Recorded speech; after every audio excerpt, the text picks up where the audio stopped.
Well, let me tell you who's in Pod 1. We have Trevor Gower, Daniel Bouillet, Adam Fox, Michael Burnett, who's an old school Mike Sigrist, kind of in the Mike Sigrist mold of an old school player who's come back, and he's always around, but he's playing here. Yeah, he's got 2 GP top 8s. Austin Mowry, Emmanuel Ramirez Sanchez, who was on the Mexican World Magic Cup team, Caleb Myers, and of course Pro Tour champion Steve Rubin. Everyone at this table is 11-1, except for Daniel Bouillet, who is the lone undefeated player left in the tournament. Let's head down to the floor. Let's watch these guys draft. We're going to start off with the Pro Tour champion, Steve Rubin. Yeah, 11-1, so he's thinking to himself, I need a 2-1 draft deck, basically, right? That's what you're looking for at this point in order to make the top 8 of the tournament. I mean, does that affect your decisions? Not really. I mean, you just want to draft. You want to get done and go, whoo, yes. It's a 2-1. So he's got Whisper Blood Liturgist shuffled towards the front of the deck pack here, looking at a Yavimaya Sapherd, a Gitu Chronicler, but he seems to like the Whisper Blood Liturgist. Oh, okay, now he's going into pro mode, looking at that Divination. Those cards are pretty comparable in terms of quality. I would lean towards taking the Divination. I have a preference for drafting blue in this format. And he takes the Whisper Blood Liturgist. Yes, a little bit surprising for me. It's a card that's disappointed me personally. We just recently saw it on camera. Not a great rate for how much you're paying for it, but but it was also never had any creatures in the graveyard, right? Or two additional creatures in play to sacrifice. 2 points. One, Whisper, starting your draft with the Legend is really strong because it turns on a lot of the synergies available in the format. And then number 2, it's one of the best cards in black-green, which I know is an archetype that a lot of players really like. It's certainly my favorite. I've had the most success with blue-red, but I have the most fun playing black-green. Nabandine of Iteration, that's a card that does some really nice work in the Wizard deck. Yeah, but actually quite good in like a blue-black deck as well. Copying the effect of Calico Skin Witch is pretty filthy. He's looking at that. He's looking at the Gitu Chronicler. He's also got that Baloth Gorger, kind of in contention here. Chainer's Torment, not as good as some of the other Black Sagas we've seen. And he takes the Nabandine of Iteration. Yeah, totally defensible pick here.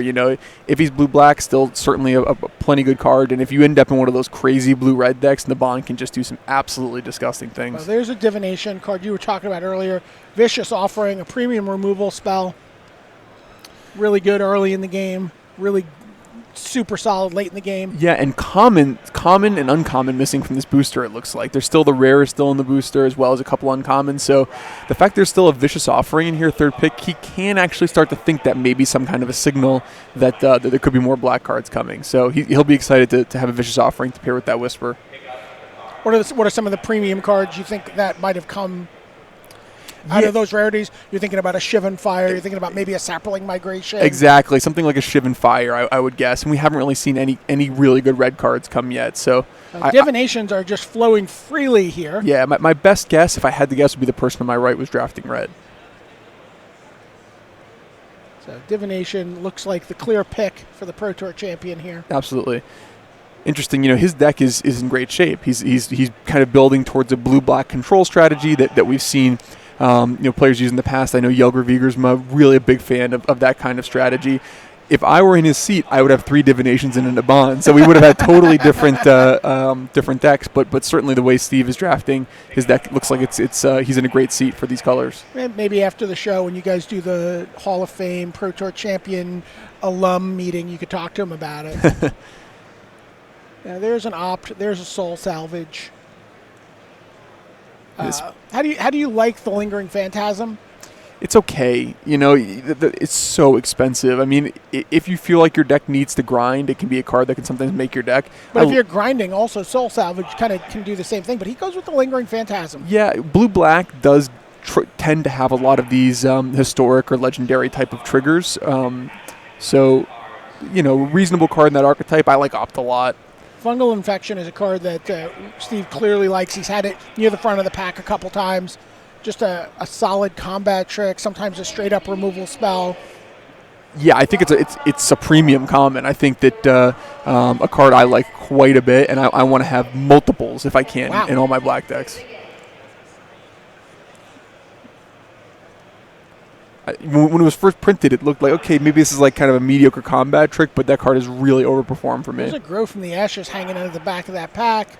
And he's like, okay, that might be interesting. Let me think about that. He puts it near the front. But it's going to be the Vidalian Arcanist, the card we've seen steadily go up in people's pick orders throughout Dominaria's presence in the competitive scene. And I think that's really good discipline drafting by Steve. You know, when you invest these kinds of picks in pack 1 into a 2-drop, it opens you up later on in the draft in order to make more speculative and or higher upside picks. So the Arcanist is going to almost certainly make his deck and gives him a nice base fundamentally going into the later section of the draft. There's a Feral Abomination. Befuddle. Right. And not necessarily even looking at that Diligent Excavator, which is a card I feel like I've played against a lot right. in drafts lately, and not a card I'm very impressed with. And he has the luxury of choosing between Feral Abomination and Befuddle and not considering something like Diligent Excavator because he's invested into that 1-3 earlier. He doesn't need to find a curve filler. So Syncopate. This is a really tough pick. What's the other card you're thinking about? The Portic Wanderer? The Sentinel. Oh, okay. In blue-black is an archetype where you often have a lot of those cards that have triggers, things like Chainer's Torment, for example. And so Sentinel has overperformed for me in blue-black. But Syncopate, picking up the first Syncopate is so valuable, the utility of that first counterspell. And now what you've called the Rich Man Syncopate, Wizard's Retort. Yeah. Although blue-black doesn't mind playing a second counterspell. Goes with Befuddle over Cabal Paladin, just to give you an idea of where perhaps a Pro Tour champion evaluates that card. Yeah, I love the way that Steve is drafting right now. He, I think, has correctly read the draft in terms of what colors he was supposed to be in. He's got reasonable power, not obscene power, but reasonable power. He's not lacking anything. He's got some interaction. He's got some good creatures. He's got some card draw. He has he's got 2 legends, importantly, if you were to open something like Karn's Temporal Summoning or Yawgmoth's Vile Offering, so he could support that. Well, what's the number of legendary creatures / planeswalkers you need to play those 2 cards? It really depends on how much card draw you have. If you have a lot of stuff like Opt-in Divination, I'm comfortable playing those with as few as 2. Oh, wow. I think that 3 is kind of the gold standard. 4 is when they become really good, when you feel very confident that you're going to be able to turn it on. Of course, if you have enough card draw and filtering and the card is good enough, in the case of, for example, Yawgmoth's Vile Offering, which is just so powerful when it pops off, I've played it with as few as 1, but you're not happy about it. So clearly those are cards Steve would like to see, but what else is he looking for in Pack 2 as he has this pretty solid but not spectacular base laid out for a blue-black deck? Well, the good news is that he has a little bit of everything. So he has some removal, he has a few creatures, he has some card draw. So he can basically do bread drafting, if you will. Look for bombs, then look for removal spells, then look for some really solid creatures. There's not one glaring area of his deck that he needs to fill. So he would love to just open kind of a really powerful card here. So he might like the E part of bread and maybe think about an Academy Drake. Yeah, exactly. Maybe come out of this set of packs with 1 or 2 flyers. Yeah, but if he just keeps accumulating removal spells and card advantage, that's a really solid deck. A different kind of evasion. Right. Clear the way. Brute force. Well, it's deep freeze. There's that Kalago Skin Witch you mentioned. Wow, look at this.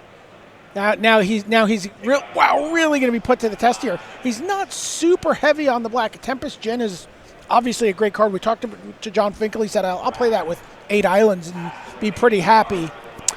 Yeah. Kalago Skin Witch, plays into some of the themes of his deck, but there's 2 really powerful red cards in there with Fight with Fire and Adeliz. I think you just have to take the Tempest Djinn here. Obviously, Adeliz and Fight with Fire are, in a vacuum, a little bit stronger than the Tempest Djinn, but we already have a pretty good suspicion that we're not going to see any red in Pack 3. Tempest Djinn is kind of exactly what he needs right now. And this is the evasion you were talking about. Yeah. And maybe even a little bit of the bomb. Exactly. And Adeliz and Fight with Fire are not enough better with Tempest Djinn that he should be branching out.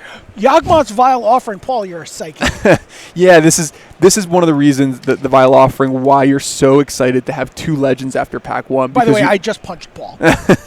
You're going to be able to support it. And Yawgmoth's Vile Offering, just when you were able to actually do it, is such a broken bomb. So Steve will be very excited here. But really interesting to see how important divination is, that he's really like, okay, I've got the 2 legends. Maybe the divination's better.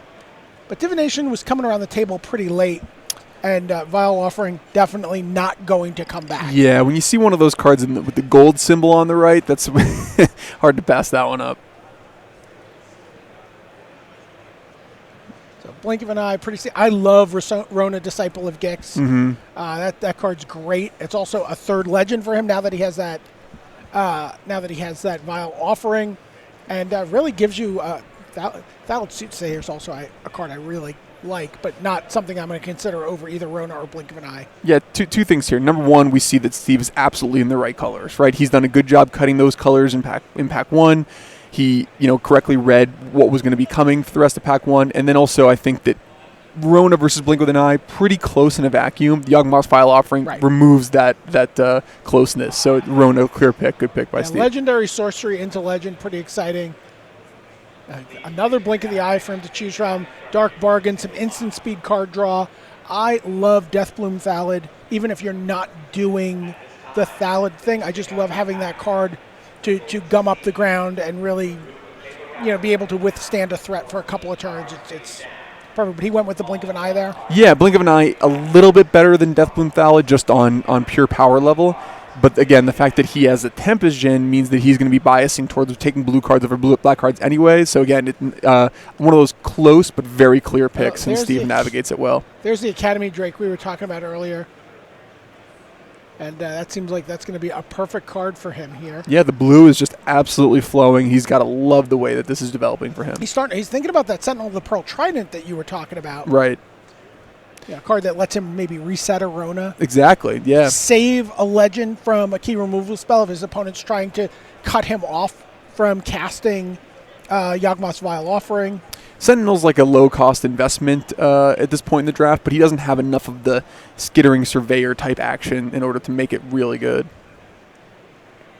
Wow, look at that late mending of Dominaria. My heart breaks. This is a really close pick to me.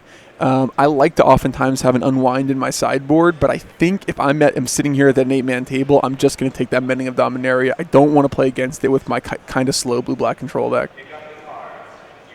Yeah, he said, I'll unwind that card. Totally defensible. Yeah, I completely understand kind of his thought process here. Having one access to one unwind in his sideboard is often pretty valuable. Wow, there's another Skin Witch and a second copy of Rona. Yeah. Wow, is this a tough pick for you, or is this an automatic Rona? And now you have the dream number of legends in your deck for that Yawgmoth's Vile Offering. God, this is really close. He would really like this Skin Witch with his Naban, and just as again for curve considerations. But I think again, Rona is not only a better card, but with the Yawgmoth's Vile Offering, kind of a pick he has to make. He can splash Urza's Rune, but there's a candle with 2 Ronas is just so good. Yeah. Right. Rona lets you basically regrow a historic card out of your graveyard. Yeah. And so you can use the candle, play your Rona, and then for 1 mana, just replay the candle. Yep. Very easy to do them both on the same turn. Only 4 mana. Wow. And the Adelies came all the way around the table. Also a Deep Freeze. And he's going to take that Deep Freeze. Wow. His deck is... Is this the best draft deck we've watched so far? There's no question. With only through 2 packs, I feel like this has just been terrific. And when you, oh my gosh, against the Divination and the Arcanist, he actually is put to the test here. You're happy to get 1 card back. Yeah, but Divination is just too much better. Interesting thing is that so that Adeli's table, your first instinct might be no one at the table is drafting blue-red. The only person who could potentially be drafting blue-red is the person to Steve's right, who we strongly suspect is in red, who Steve passed a fight with fire. He may have taken that over Adeli's and then table Adeli's. So it's possible that to the right is an absolutely obscene red-blue deck. So we'll have to see how that develops. Yeah, Blood Tallow Candle over Dark Bargain. Again, he's got tons of divinations here. And 2 Rona, yeah. Yeah. Wow. All right, Steve, you have to just play with these 30 cards. Yeah, he'd be absolutely happy if the draft was over here. He's in unbelievable shape. Let's take a look at what he's got going on here. He's even got some just big dumb things to end the game with. That Tempest Gin is going to do some work for him. He's got that Yawgmoth's Vile Offering. He's got a couple of counter spells. Rares, curve, card draw, power level. evasion. He really kind of has it all. I think if he could, barring opening something silly like a mythic rare or whatever, I think he would really like something like an eviscerate or a settle the score, some kind of unconditional removal spell. If he could push a button right now, stop the draft. Yes. He would absolutely hit that button. No question. Yeah, he's not hurting for playables at all, and so, and again, we have a pretty good suspicion that the person on his right is drafting red, but they could be in blue, they could be in black, so we don't know that Pack 3 is going to be as kind to him as Pack 2 was. I mean, Pack 2 was incredible. Yeah, that was, I mean, basically any blue or black card at the table seemed to be his to choose from. Right. He also had plenty of historic cards to choose from. I love this deck. And now he has an opportunity also to wreak a little havoc at this table in Pack 3 because unless it's a premium card, it's going to be hard for some of the filler cards in blue-black to make his deck. Right. And so he does not have to let a Mending of Dominaria go by. He doesn't have to let an Adeliz go around the table this time. He can actually, muck with other people's plans. Sure. Yeah. I mean, not what he's setting out to do, but, he has a little more comfort. He's not scrapping for those last few cards for his deck. And this is a really relaxing moment when you're in a booster draft, when you're opening Pack 3, and again, there's no holes. You're not saying, oh gosh, my deck really needs mana fixing, or gosh, my deck really needs removal spells. He kind of has it all. Sorry, I'm distracted by Giant Karn. 7-foot Karn chasing Nate Holt through the room. So there's a Skittering Surveyor. There's another Academy Drake in the pack. Another Wizard's Retort. And here you look, he's like, oh, I don't have to let anyone get this Multani if I don't want to. Yeah, this is again really tough pick. Skittering Surveyor, quite nice in his deck, as would be. Absolutely, because again with the Ronas, he Sure. can bring that back. He's also looking at Memorial to Folly. Wow. But Multani is the kind of card that is really hard for his deck to beat. Really, really hard. Me personally, I'm not much of a hate drafter. I would just be taking the Skittering Surveyor, but.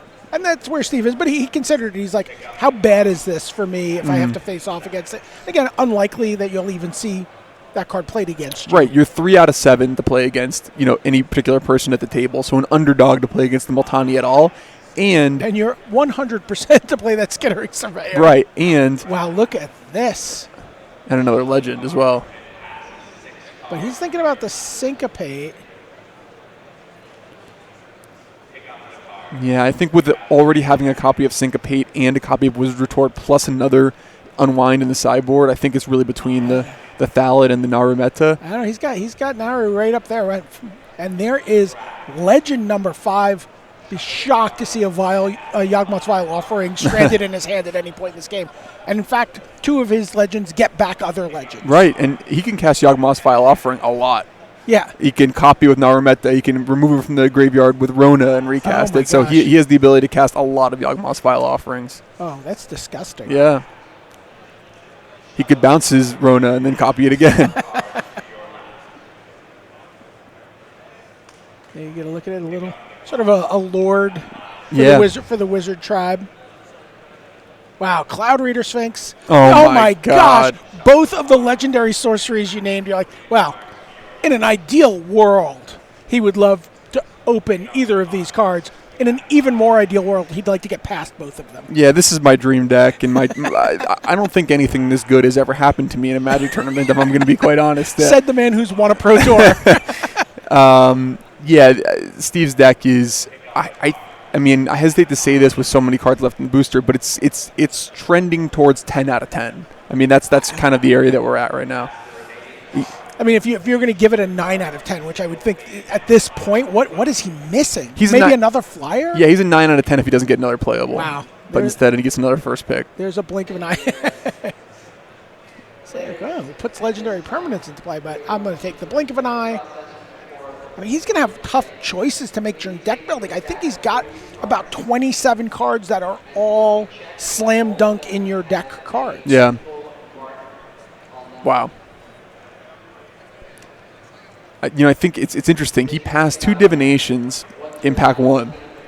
I was worried when that happened that he was going to put the person to his left in blue. But again, we talk about when you go from a Pro Tour to a Grand Prix, the differing card evaluations. There's an third blink of an eye. Yeah, and apparently the people to Steve's left did not value those divinations because, as we saw, the blue flowed in pack 2, and he's just reaping the rewards of being in the right colors. Yeah, green, Sapling Migration, and Pierce the Sky still in the pack. Yeah, maybe he could play 50 cards to keep this fair. Sounds reasonable to me. You can see Steve in the bottom right corner smiling. That's him realizing how good his deck is. Yeah, that's a live shot, yes. Actually. He's like, wow. And that's not a still. He's actually just holding that expression. There's a Daring Archaeologist. Looks at a Tolarian Scholar, just a filler on his curve. Joyra's Familiar, just another card that he can get back with Rona potentially and a little bit more evasion. I don't think either of these cards are likely to make his deck. No, there's some possibility that he wants another evasive creature in some matchups. He does go with the Joyra's Familiar in that case. He could take the Daring Archaeologist away from an opponent, but Joyra's Familiar also makes his Time Walk cost less, right? Yeah, it's a great point. Oh my gosh. Another divination. This is... Why'd you agree to cover this? You could be playing in this GP, man. Yeah. You could be getting past the divination for the umpteenth time in this draft. It's crazy. I mean, people know that it draws 2 cards, right? Not just one. He takes the divination, toys with the Hammered Explorer, but it would be... Totally with my heart there by almost taking a Hammered Explorer over divination. Although Hammered Explorer has some value in his deck, milling cards is actually useful for him with the Rona. Sure. Although he is going to want to be a little bit careful to not deck himself with so much card draw. Just a rat colony. I think about just cutting that broken bond at this point, just not letting someone... He cuts a Llanowar Scout instead. Sure. Yeah, Llanowar Scout is actually makes a lot of sense as a card to defensively draft there because some kind of a crazy accelerated draw is the way that he could lose a lot of these games. Someone just putting a Baloth Gorger in play on turn 3 is kind of annoying. Took a Hammered Explorer there over a third counterspell. Sure. Probably not something he's looking for at this point.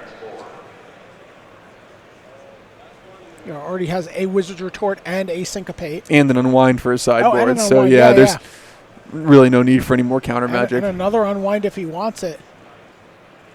Now, see, I would just take the Frenzied Rage there because I just don't want to lose to some stupid, pile all my auras on a card on turn 3 and... Totally understand. Steve's deck happens to have 3 copies of Blink of an Eye, so he's not that scared of auras. Well, he may even, in fact, want them to play it. Get the nice 3-for-1 there. Yeah. And we see that nobody going for the Sam Black Navigator Compass deck here at this table. Actually, Kabir of Angel, pretty nice pickup for Steve. Not going to make his main deck, but if his opponent is trying to beat him down with Get 2 Journey Mages and Cabal Paladins, that sort of thing, you could see him board that in. Curving a 2/2 into Divination is still as good as it always has been. Diligent Excavator is the pick here for him with 2 cards left. Antiquities War, Arcane Flight. Yeah, I'm taking that Arcane Flight. I'm not. Yeah. I'm not letting anybody. I don't try want to lose put that on a turtle. No worse feeling in this format than losing to a turtle. Wow. So did we get to 10 out of 10? Yeah, I think Steve's deck is a 10. I honestly think that I would make him something like 50% to win the draft outright at this point. So it would shock me if there's another better deck at the table. That being said, he did pass some powerful cards in both directions. We believe the player immediately to his right may very well have a fantastic blue-red deck. Okay, wow. So then that person did something that no one has ever done.